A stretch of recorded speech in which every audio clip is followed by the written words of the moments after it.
This is Saurabh, and you're listening to my favorite talk show, The Weekly Show with Aditya.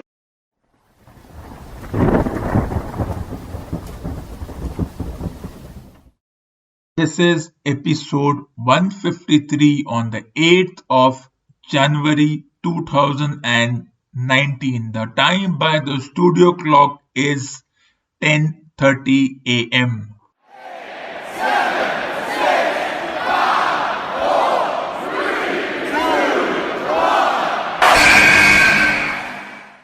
The Royal Rumble pay-per-view event has taken a dramatic turn with the entry of the WWE champion Brock Lesnar. This has created a very interesting scenario as far as the Royal Rumble event goes. If Brock Lesnar wins the Royal Rumble event, he will of course be the WWE Championship in that context, but will he be main eventing WrestleMania and will he face the winner of the Universal Championship between Bray Wyatt and Daniel Bryan? If he is eliminated, then where does the WWE Championship stand?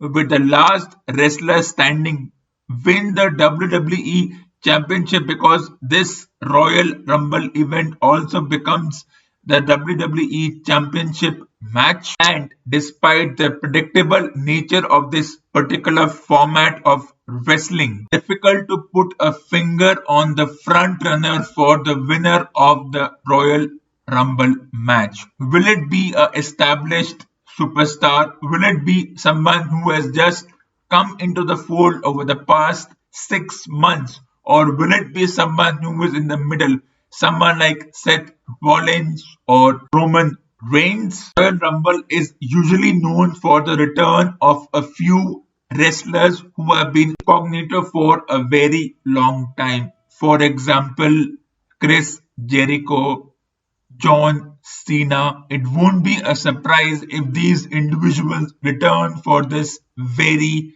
tournament. If Brock Lesnar wins this tournament, will we see a Bray Wyatt versus Brock Lesnar match? Could it be Daniel Bryan versus Brock Lesnar for a winner takes all main event? Either way, it's going to be a very interesting situation. That is why, despite the predictability of the tournament and its presence for more than 3.5 decades, it still never ceases to amaze in sense of what is going to happen next. The prizes in the Royal Rumble event is par for the course, but one never knows who is the front runner. And therefore, at this point in time, for me, all the 30 wrestlers who will participate in this tournament, in fact, all the 60 individuals, including the men and the women's division who will participate in this particular event, have an equal chance to create history. And at this point in time, it could be a swan song for some players, while for others it could be the start of an historic career. That is why the genre of this particular brand of sports keeps everyone on their toes.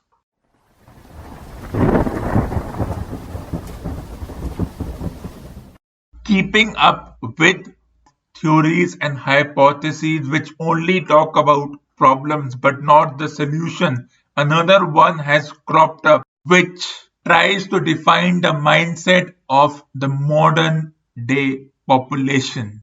Let us look at this preposterous study.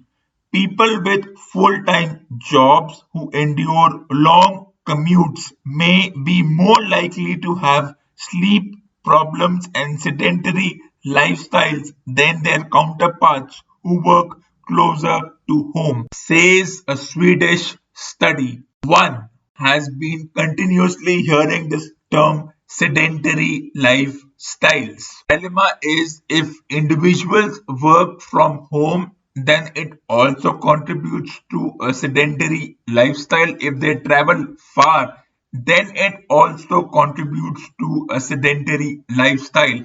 Then the question is, what is the solution? What should one do? Work from home, work 5 kilometers from one's home, or work 15 to 20 kilometers from one's home. Individuals have been commuting for long hours for centuries. It's just that now people have woken up and suddenly come up with such ridiculous studies that we add such adjective such as unhealthy behaviors like inactivity, smoking, and poor eating habits. But what these studies don't talk about is the solution. In an ideal world, one would love to have one's workplace as well as their home just 5 to 7 kilometers apart. But that is in an ideal world. It's not always possible. What if there are individuals who work in factories and city policies do not allow factories to be situated in residential neighborhoods because of the polluting nature of those factories? Unless one works in an institution called the White House, the practical nature of having one's workplace as well as home within distance of each other is not always possible. On one hand, we talk about this term called work-life balance, where one keeps the work and the office activities separate. On the other hand, we complain about long commuting hours. The next question is, why should individuals work 40 hours a week? Why shouldn't this be flexible depending upon the individual's interest and the time that has to be dedicated for the particular job? It is ironic that while one talks about long commuting hours or working for over 40 hours a week, those who work from home are looked at skeptically as if they don't work. Let us look at commuting through the eyes of a sports person. No other group travels in the world more than sports person. Forget commuting for 40 minutes. They have to travel to different parts of the world for different tournaments, and sometimes it can take 12 to 16 hours of travel in a plane. 16 hours of travel. Yes, 16 hours.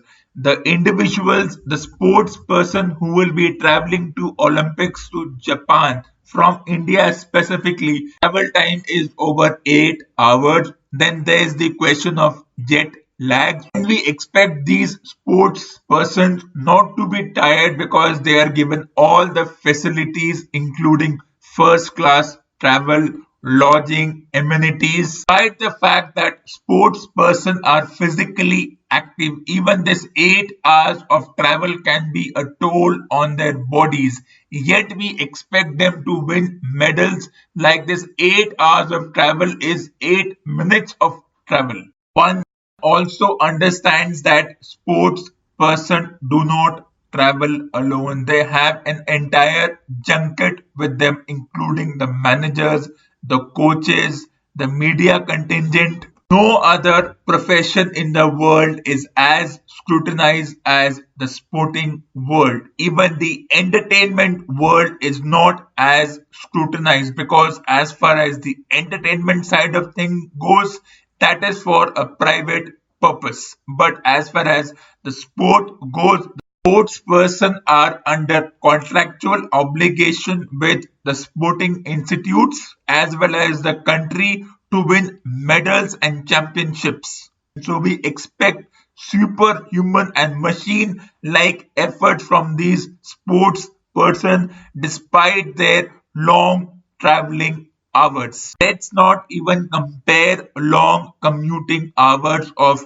normal citizens because that is nothing compared to what sports person have to face. We complain about being 8 or 12 hours away from our family or not having the right work life balance. What about sports person? They spend months away from their families, and when they spend time with their families. We even question why are they not spending time practicing and getting better in their respective game. Every profession will have a different commuting time, different understanding of what the job requires, and therefore everybody will have to time their commuting hours respectively. While in some it would be 20 minutes, while in others it could be up to an hour. But let's not put our eggs in one basket and say that long commuting hours to work is bad, because for every profession it's a different need. So let's compartmentalize as far as different professions are concerned and not add everything to modern day lifestyle, or just add superfluous terms like body mass index. It is up to an individual and the nature of their job which decides whether they travel for long hours and whether they are tired after a long day and they don't have time for other activities. This will remain the future because of the policies of municipal corporations over the world about keeping separate the commercial and the residential complexes of people. Unless policies come up where individuals are allowed to set up their shops, which can also have their residential complexes at the same time, then it could be a different story. But it's not possible in all professions. People eventually have to travel, and there are few individuals who don't travel, but still, to get the basic needs of one's life, one has to travel. Let's also understand that not everybody can afford to travel by public transport. Private transport is equally important as far as commuting is concerned. Let us take the example of the employees in a hotel. Unless the hotel policy dictates that the hotel employees will be given residential complexes inside the hotel complex, then by default these individuals have to travel, and if the hotel is on the highway or the freeway, then it's not possible for everybody to have their residential complexes near their workplace.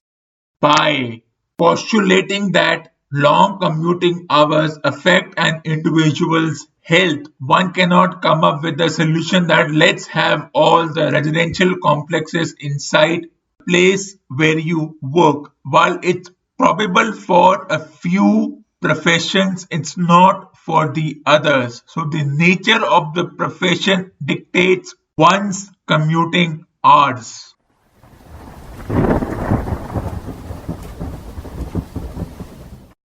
Despite the excitement surrounding the India-Sri Lanka T20 Championship, the predictable nature of the sport came to the fore. Monotonous talk about what should be the best playing 11, whether a leg spinner should play or an off spinner should play, whether who should open the batting, who would not go to the 20 over World Cup due in 9 months' time. Such a discourse once again dominated the narrative. The pressure of winning a championship continues to unfold for the current dispensation. Now let's talk about the match in great detail. It began on a predictable note with the team which would win the toss would go on to eventually bowl first because of the dew factor and the smaller boundaries which influence such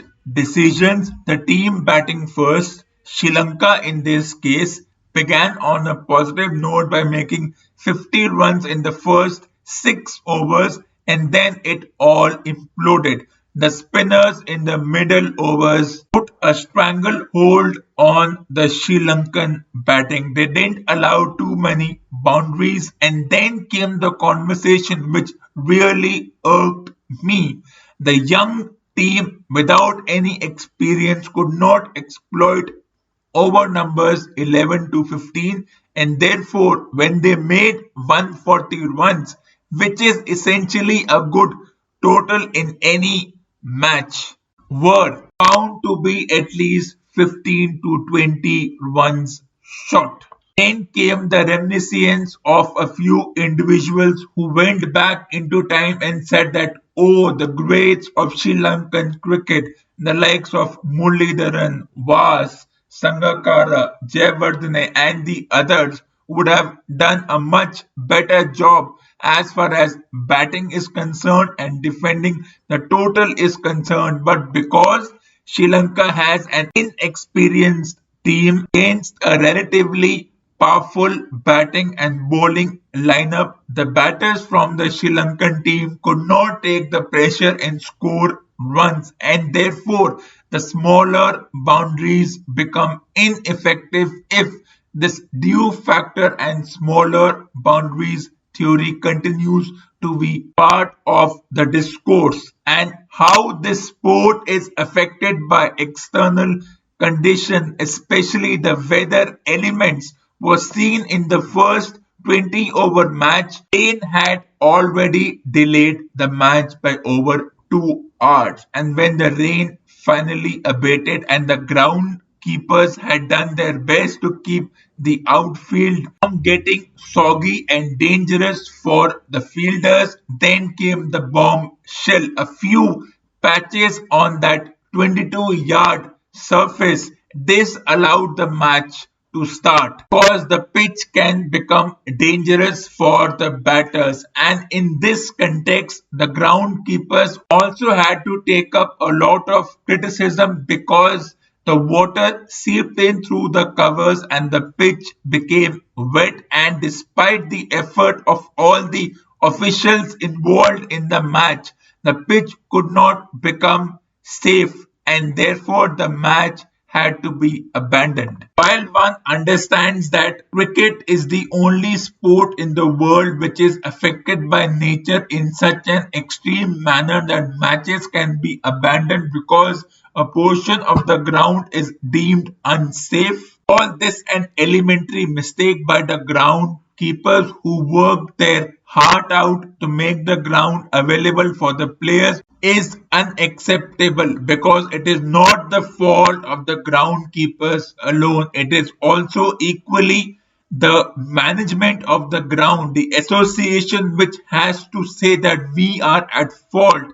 We did not provide the adequate quality of covers for the groundkeepers to use, or the main cricket board did not give us the adequate funds for us to procure good quality covers. It has to be borne by everybody. And yes, if people know that the quality of the covers is not good, then why are we using that covers? It shows the bureaucratic inefficiency and the poor communication between the board and the respective sports association. The next question is, why schedule a match in the winters in the northeastern part of the country when one knows that rain is going to play a crucial part? The scheduling committee should have done a better research regarding this and not be influenced by the fact that every state association needs to get a match in rotation policy. Then why was Indore hosting this 20-over match when it had recently hosted a 50-over match against West Indies just a month ago? Scheduling committee will have to do a better job as far as this kind of rotation policy is concerned. If in India matches are going to be scheduled in winters, that is between November and March, then the best way of scheduling these matches is to give the maximum matches to the southern and the western part of the country because winters does not influence that part of the country. No one is impressed about the discussion on the due factor. The International Cricket Council and the respective boards of the countries will have to work out a solution to lessen such handicaps as far as this sport is concerned. No one is amused when we give such excuses that a match is stopped because of rain, because of bad outfield, or the nature of the match is getting influenced by the pitch, the green patches, or the pitch is getting tired. What are we trying to prove by humanizing a dead 22-yard piece of clay or personifying it by saying that it's a crucial and an important stakeholder in the match?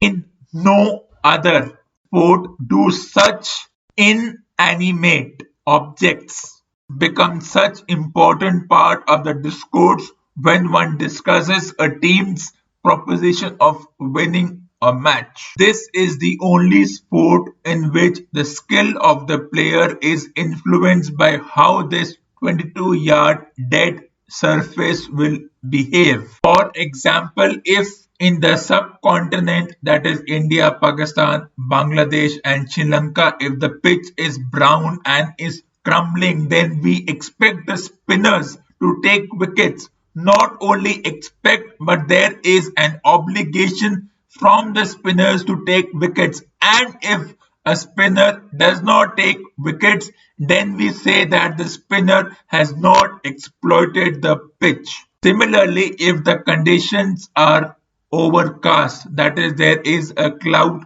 cover, then we come up with theories that the ball is seaming and swinging, and therefore a few swing bowlers are expected to take wickets. And if the bowlers fail to do the same, then as pseudo experts we come down hard on such bowlers. Now such hair-brained theories have seeped over to sports like hockey, where we expect, especially in the context of Indian players, to convert